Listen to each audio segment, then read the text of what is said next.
Bullseye with Jesse Thorn is a production of MaximumFun.org and is distributed by NPR.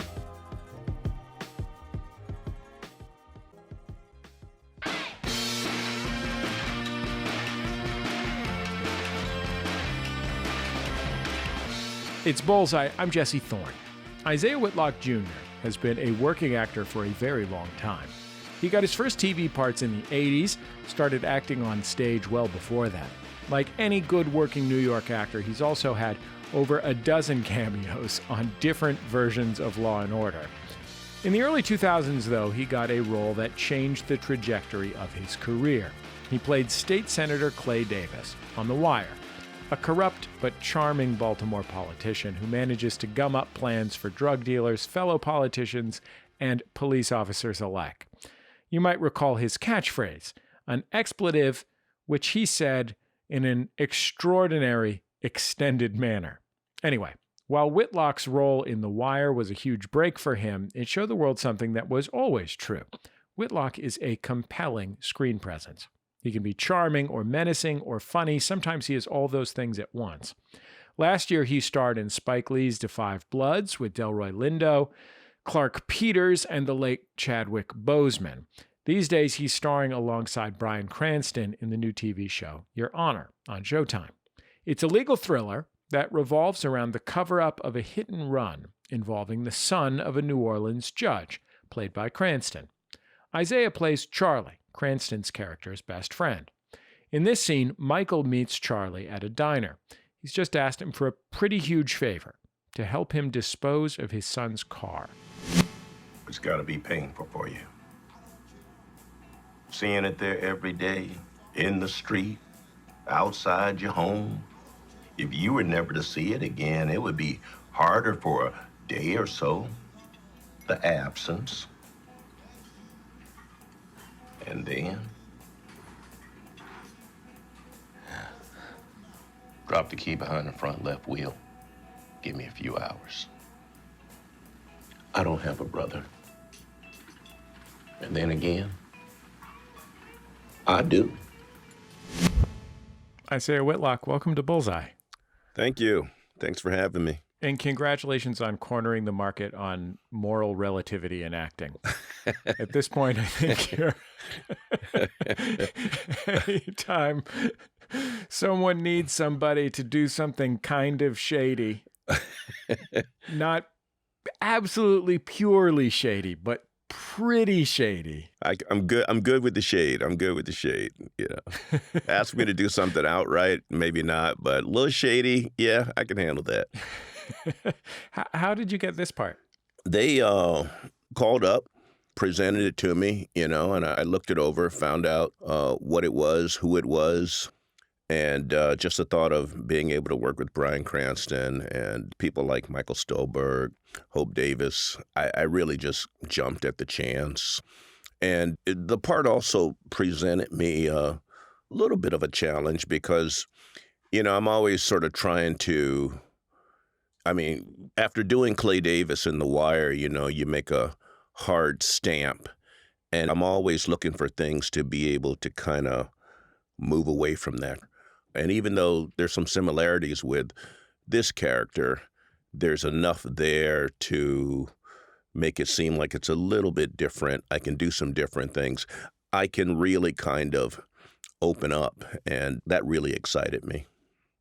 I mean, it's really something to think that you were about 50 years old when you got a career-defining role, and then here you are in your mid-60s, you just starred in a movie, *Da 5 Bloods*, a critically acclaimed movie. It's odd parts of your life to have these kinds of extraordinary career milestones, but in a way kind of good parts of your life to have those things happen. Like you'd hate to have done those things at 20 and have it be all downhill from there. Yeah, I never really look at it that way. I mean, I guess in hindsight, you know, maybe I'm making up for some lost time because I got to say I didn't play roles like this when I was in my 20s. I pretty much basically, when I look at it, I waited for the landscape to change. And when the landscape changed, I was still there. So I was able to get some of these roles and do a lot of the things that I've always wanted to do, but just never got the chance to do in my 20s and 30s. Yeah, I looked at your IMDb, and you've been working as an actor for more than 40 years now. Mm-hmm. But one of the things that jumped out to me in terms of your screen work was that you had played 12 different characters on various Law and Orders. And if that isn't a working New York actor, I don't know what is. Look, they kept calling me back. I kept going in, doing the job. I didn't realize it was that many, but I think it would be hard-pressed to find anybody else who was on that show more than me. I mean, with Law and Order, Special Victims Unit, Criminal Intent, I mean, I did them all. And one of the funniest things was I was on the original first episode of Criminal Intent. And my agent called me 10 years later, and he said, I've got some good news and I've got some bad news. The good news is they're bringing your character back on Criminal Intent. The bad news, it's going to be the last episode they ever do. So I was on the first one, and I was on the last one.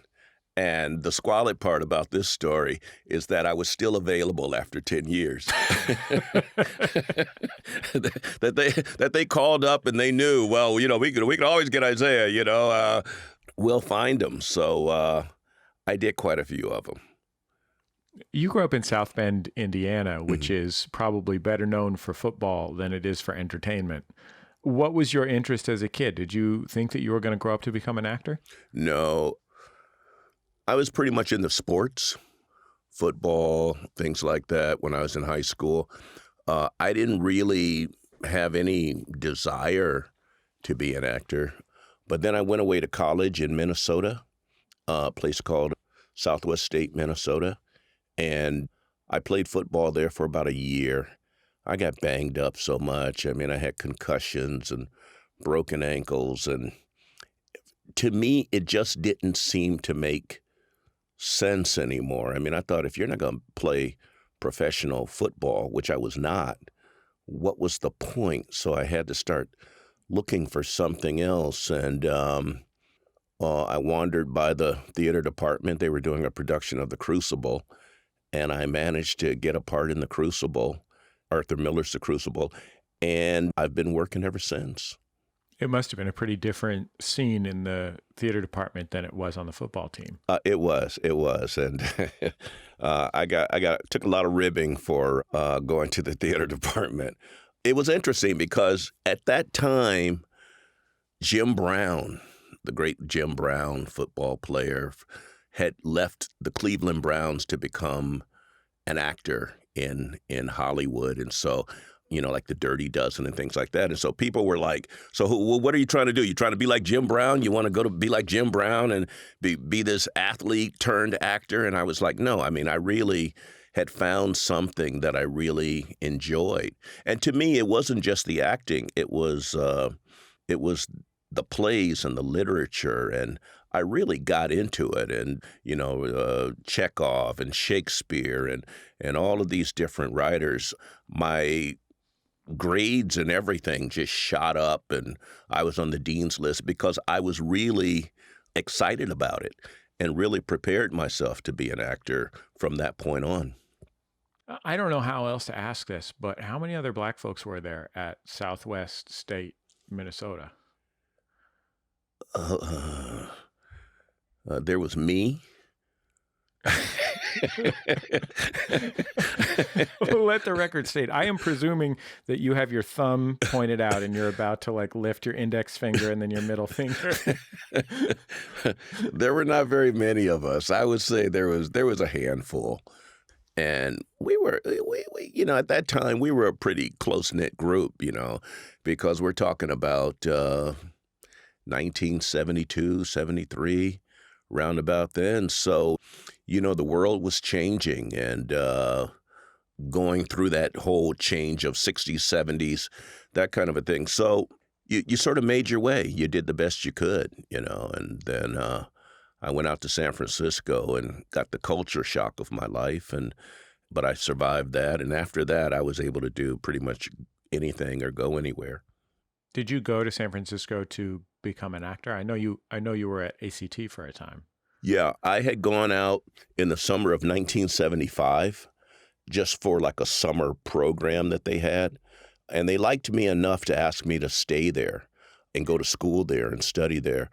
But I should say that ACT is the American Conservatory Theater. Right, American Conservatory Theater.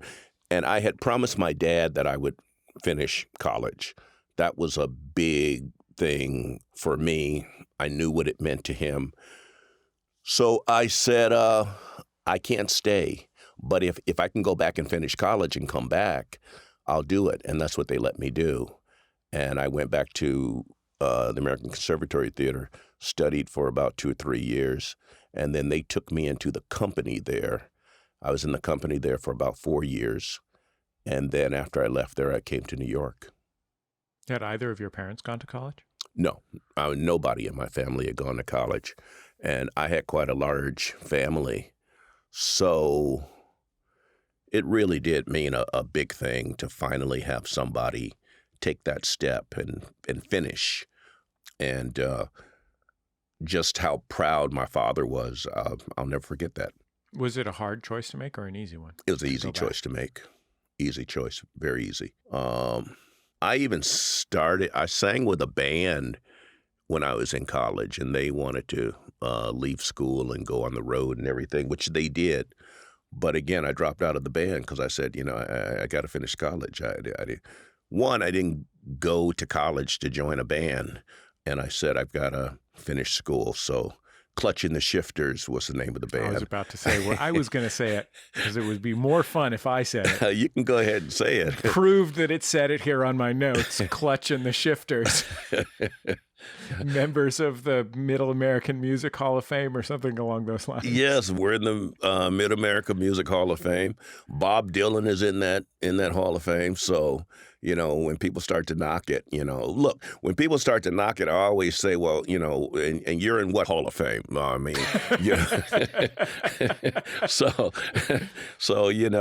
a hall is a hall, but it's a rock and roll Hall of Fame, so I'm very proud of that moment.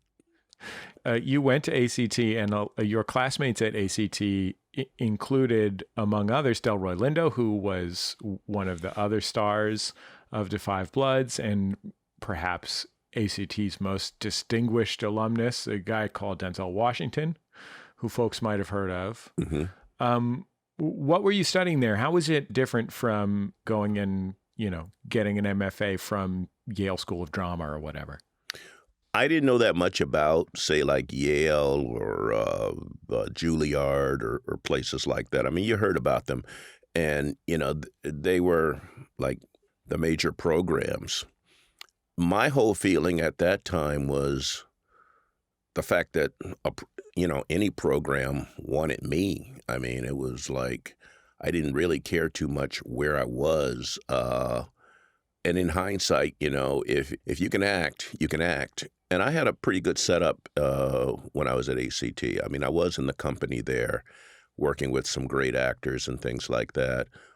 But it was quite a class when I look back. I was a couple of years ahead of Delroy and Denzel, but we were all there in San Francisco. Danny Glover was in San Francisco at that time. You had interactions. When I went to Thailand to shoot Da 5 Bloods, to be able to talk to Delroy after 40 years about that time was special because we were all sort of like making our way and trying to find out, who we were as human beings, as actors, and, the mistakes and things like that you've made along the way, but the successes that we've had. And yet we were still standing after all those years. What specifically did you talk about? We talked about just the situation in the school and being in the company and kind of like the state of theater at that time, because at that time there wasn't very much to do. So they were desperate times. I mean, you had to really scratch and seek out where the work was. A lot of stuff was in New York because, they had the Negro Ensemble Company and a lot of other theaters in New York City. But once you got out of New York City, the pickings were kind of slim. So you always had that in the back of your mind. So we talked a little bit about that and how the landscape has changed. There's so many opportunities. I always tell people, I say, back then you had 3 channels on television and you didn't see very many African Americans on those channels. So you always sort of went through that period of, am I wasting my time doing this because I don't see the opportunities? That's why you had to have something a little deeper going on that was holding you there. You had to really love the literature, the plays, the writing and things like that to kind of help get you through those tough times where you don't feel like you're just sitting there treading water or wasting time. And as the landscape started to change, it was able to help you cement yourself in the industry. What mistakes did you talk about? Well, we talked a little bit about our approach, because my approach was, and pretty much is like my approach today, is I could see the seriousness of the situation, but I didn't let it get too deep inside me, so to speak, to where it put me on a different course. And I'm not going to say he did either, but we talked about how we handled different situations in the theater because you couldn't get too bogged down in, let's say, like the politics of the times to let it derail you. And you just sort of had to keep your eyes on the prize and keep going forward. I mean, it's a lot of different responsibilities. I think in just being in acting school, the politics of that are plenty. Not to paint with a broad brush about actors or acting school, but there's a lot of people with a lot of feelings in theater school, and then to be dealing with the literal politics of the outside world in the early 1970s, and to be dealing with the fact that the two of you were African American in a theater world that it had basically only occurred to this world to include African Americans at all, like 10 years earlier. Yeah. Like from 0 to 2 out of 100 had happened 10 years previously with, Lorraine Hansberry or whatever. Yeah. Yeah.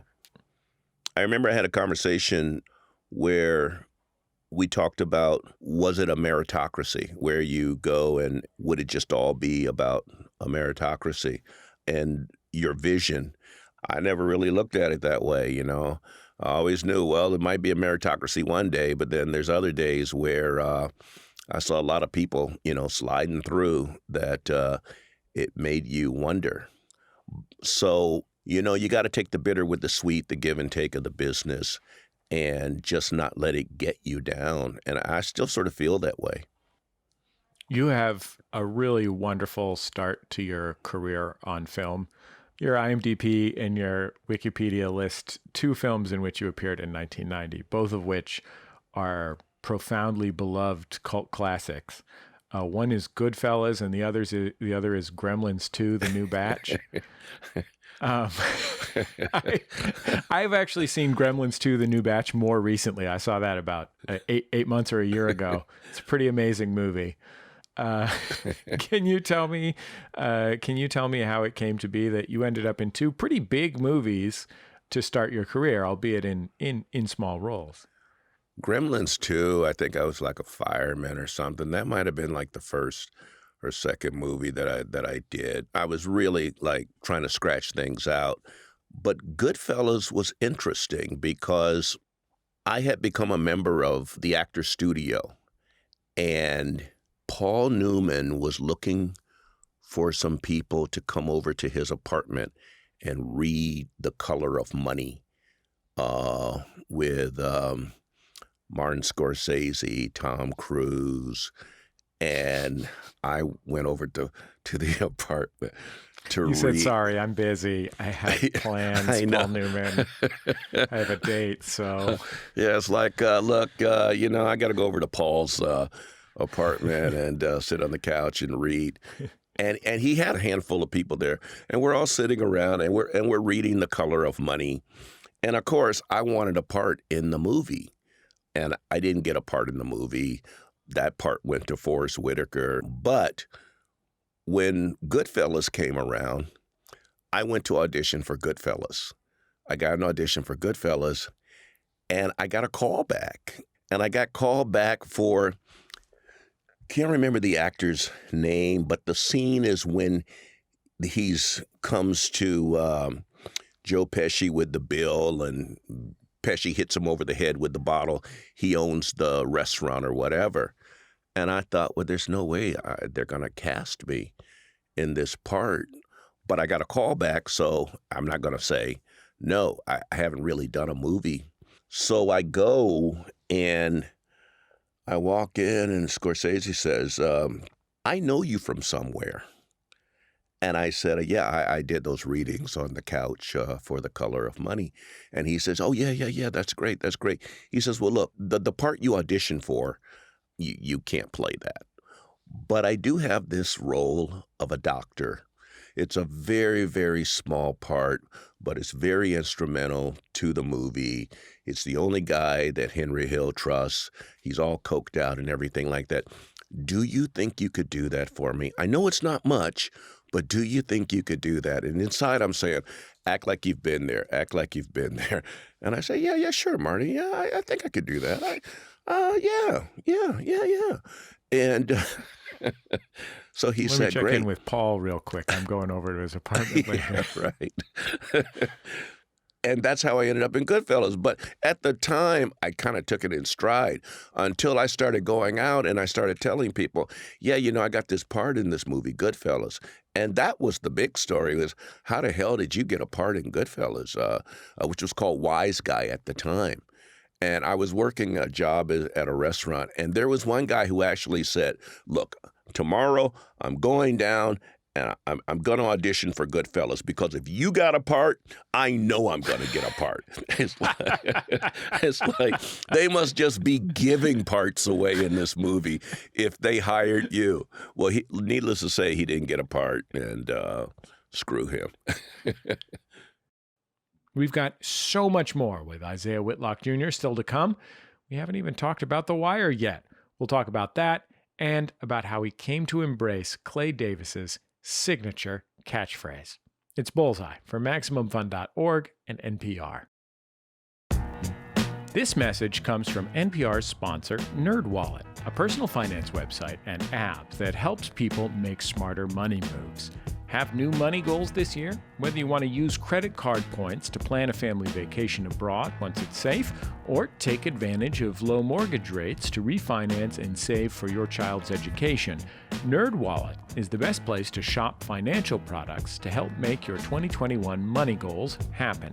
Discover and compare the smartest credit cards, mortgage lenders, and more at nerdwallet.com. To become a world champion in freediving, Tanya Streeter learned to breathe like this. Ideas about air, breath, and breathing. That's on the TED Radio Hour from NPR. Listen, I'm a hotshot Hollywood movie producer. You have until I finish my glass of kombucha to pitch me your idea. Go. All right, it's called Who Shot Ya?, a movie podcast that isn't just a bunch of straight white dudes. I'm Iffy Whitey, the new host of the show and a certified BBN. BBN? Buff Black Nerd. I'm Alonzo Duralde, an elderly gay and legit film critic who wrote a book on Christmas movies. I'm Drea Clark, a loud white lady from Minnesota. Each week, we talk about a new movie in theaters and all the important issues going on in the film industry. It's like Guess Who's Coming to Dinner meets cruising. And if it helps seal the deal, I can flex my muscles while we record each episode. I'm sorry, this is a podcast? I'm a movie producer. How did you get in here? Iffy, quick, start flexing. Bicep, lats, chest. Who Shot Ya? Dropping every Friday on MaximumFun.org or wherever you listen to podcasts. Welcome back to Bullseye. I'm Jesse Thorn. I'm talking with actor Isiah Whitlock Jr. He's performed in movies like Goodfellas and Da 5 Bloods. He played State Senator Clay Davis on The Wire, and he's starring in the new Showtime series, Your Honor. Let's hear the rest of our conversation.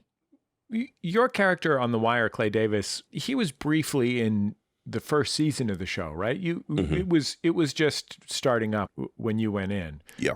Did you get to read any whole scripts before you went in for that part, or had you just seen little sides? No, the thing with The Wire is also very interesting because I was in season 1 and season 2, but I was only supposed to be there at a cocktail party. There was no storyline. There was nothing written. It was just the state senator. After those, they decided, well, we should maybe do something with this. We should maybe do a storyline. And when they called me to come back for season 3, I initially said no because I thought it was just going to be this sort of cocktail party stuff.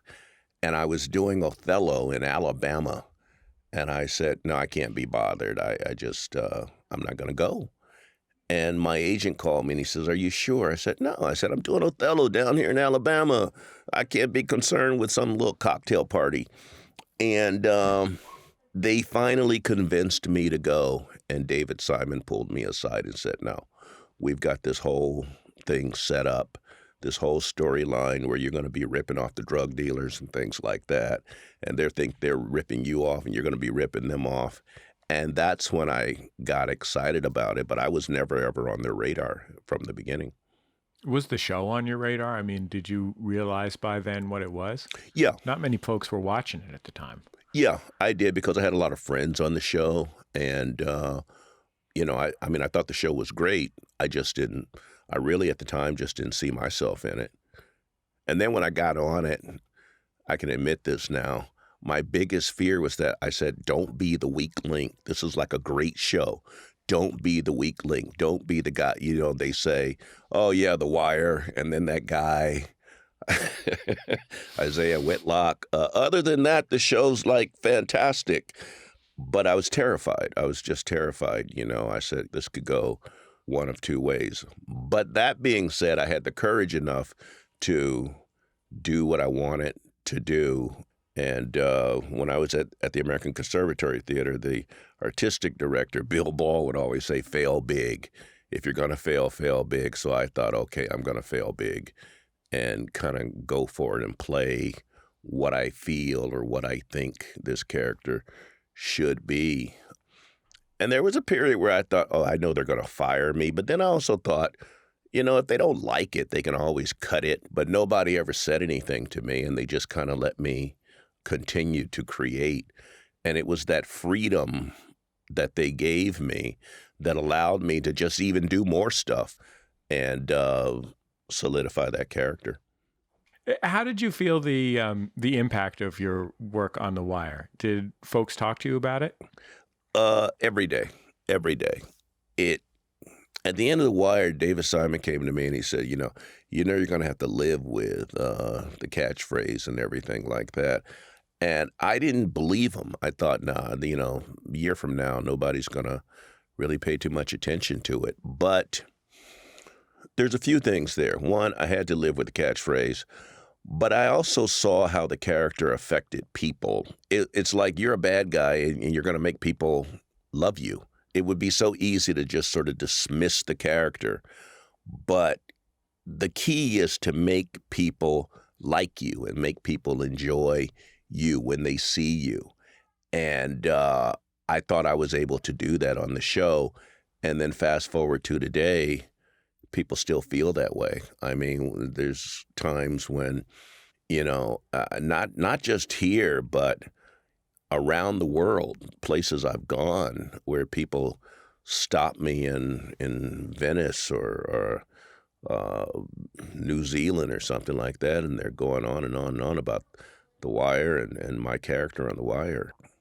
You alluded to your character's catchphrase, which was an expletive that starts with SH, and in the show is, I'm trying to public radio this, and in the show is extended and emphasized.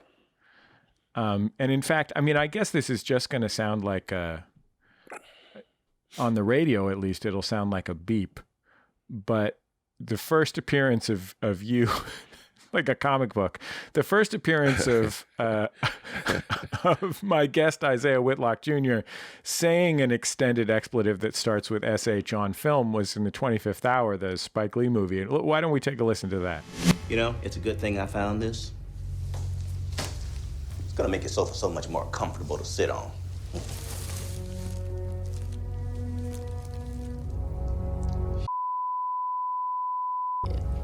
Mr. Brogan, I do believe you're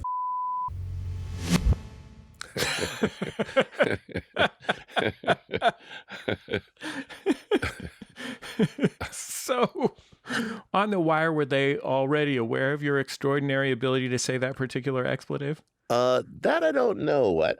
It was weird because when I got on The Wire, I really didn't want to do it. I really didn't want to do it in the 25th Hour. I remember when I auditioned for the 25th Hour, I did that, and Spike Lee kind of laughed and said, he said, you should keep that. But when I got to set, I had some other stuff rigged up that I was going to do. And I heard cut. He said, you should do that thing you do. And I said, what? He said, that thing you were doing at the audition. Yeah, do that. And I said, I was thinking about maybe trying to do that later. He said, no, I think you need to do that now, and you can also do it later. And so that's when I did it, pulling the stuff out of the stuff out of the couch. And so that's where that started. And then when I got onto The Wire, I mean, saying that word is common. Sure. Especially among African Americans. It wasn't like the first time you had heard it. I think the difference was the way I did it and where you place it in the nose and I'm not going to get too technical, but that's what started to get that's what I thought elevated it. So when I got on The Wire, it was written in to a couple of the scripts that I had. And at first I thought, I don't know if I want to do that. But then I thought, what the hell, I'll just let it rip. And the next episode, it ripped and it kept ripping. And all of a sudden, it became part of my life. I mean, one of the wonderful things about that television show is that it is so grounded, especially relative to other dramatic TV, that when there is something ridiculous or magical, like those moments can play perfectly fine because it is so not ridiculous of a program. I mean, it's like the least ridiculous dramatic television show you could make. And so it plays because everything else is a profoundly sincere deconstruction of power structures in America. Mm-hmm. But again, the key is making that thing sincere. It has to be sincere. Otherwise, if they see you blink, if they see you are not totally committed to it, that's when it becomes, this weird sort of caricature type thing. But if you place it right and you really commit to it and you really make it honest and sincere about how it is you feel about something, they have no reason but to buy it. And when you look at a lot of these characters similar to that, that's what I always see, is that if you really commit to it, it can work for you. I think that same thing is true of that character in general. I mean, I think it's easy to portray a corrupt politician as a sort of unvarnished pure evil. Mm-hmm. But I think Clay Davis exemplifies something that I think is probably a lot closer to the way corrupt politics actually play out in the real world, which is people who have their vision for the world and the way that they want to change their world, represent their community. It gets tied up in their own identity of who they are, and they start making compromises about how to get that moving forward. And, it's a lot more complicated than just twiddling the ends of a curly mustache. Yeah, you got to keep it very, very subtle, and you got to stay ahead of the viewer with what it is you're doing. It's not an easy part to play, I felt, because, there's a lot of traps there. And it can just become sort of like this evil guy. But the real key to me with Clay Davis was I was like, I'm going to make it to where you can't dismiss me, where you just can't say, oh, he's the bad politician or whatever. I'm going to make it to where you need to deal with me. You can't dismiss me. You've got to watch me. You've got to be aware of what it is I'm doing, because I can go one way or the other. And when I look at some of the politicians we have today, I'm not going to start mentioning names, but that's what they do. Yeah, I mean, The Wire ultimately was not a show about good people caught up in a bad system, though I guess you could probably say that of the children at least, or bad people perpetrating a bad system, but human beings in a system that chews them up to various degrees, who are just human, you know? Speaking of grace notes, there are a lot of celebrities who have their own brand of alcohol. The only celebrity whose alcohol I can say I've ever purchased is E40. Shout out to E40 Tequila and Slurricane. That's sort of my responsibility as a native of the Bay Area. Mm-hmm. Most of those did not start their process by making the alcohol in their house in like a series of tubes and vats. And the second that I read that you were trying to make Chardonnay in your dining room, I was over the moon about it. Like, this is the greatest thing I've ever heard in my life. So when did you decide that you could make wine in your apartment in New York City? You're sitting there and you're drinking a little wine. Maybe I was drinking a little too much. And I said, well, how hard can this be? So I went out and I bought like all of the equipment and some fairly sophisticated equipment, and but just on a small scale. And I made Chardonnay, and I made Cabernet Sauvignon, and I got the juice. It was frozen, which is what they do a lot now. And I read up on it, and I started making it in my apartment. This is after I broke up with my girlfriend, but otherwise she would have said, there's no way, get this stuff out of here, because it really consumed like the whole apartment. And it did smell a little bit, but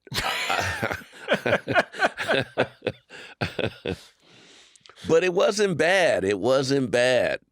And then I found a place in New Jersey, place called California Wine Works, and they had a big facility and everything like that. So I was able to source the grapes from Napa and then do the blending and the fermenting and all of that there. And that's what I did.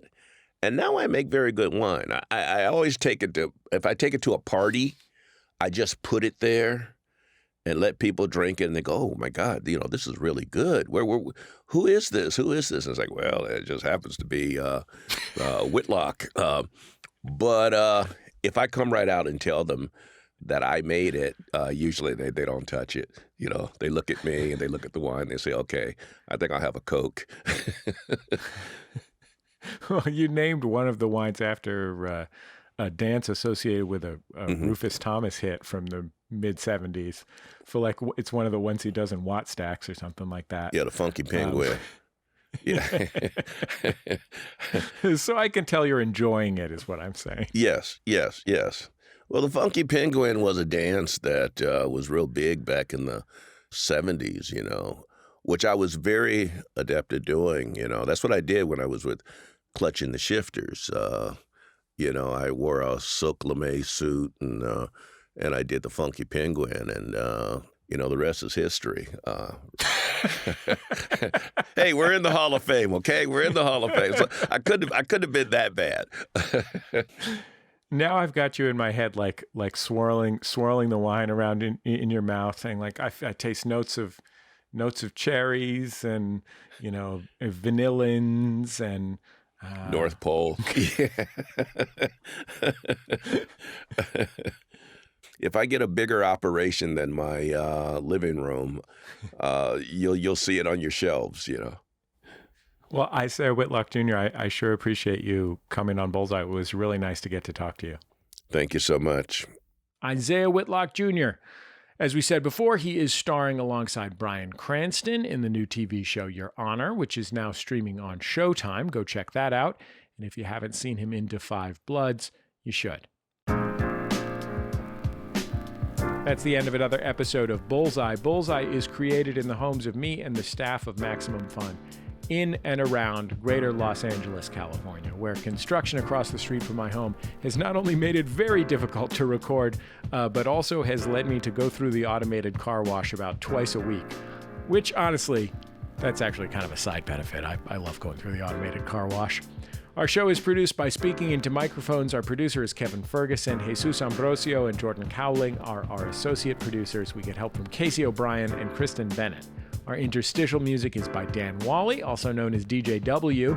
Our theme song is by the Go Team. Thanks very much to the Go Team and to their label Memphis Industries for letting us use that. You can also keep up with the show on Twitter, Facebook, and YouTube. We post all our interviews there. And I think that's about it. Just remember, all great radio hosts have a signature sign-off. Bullseye with Jesse Thorn is a production of MaximumFun.org and is distributed by NPR.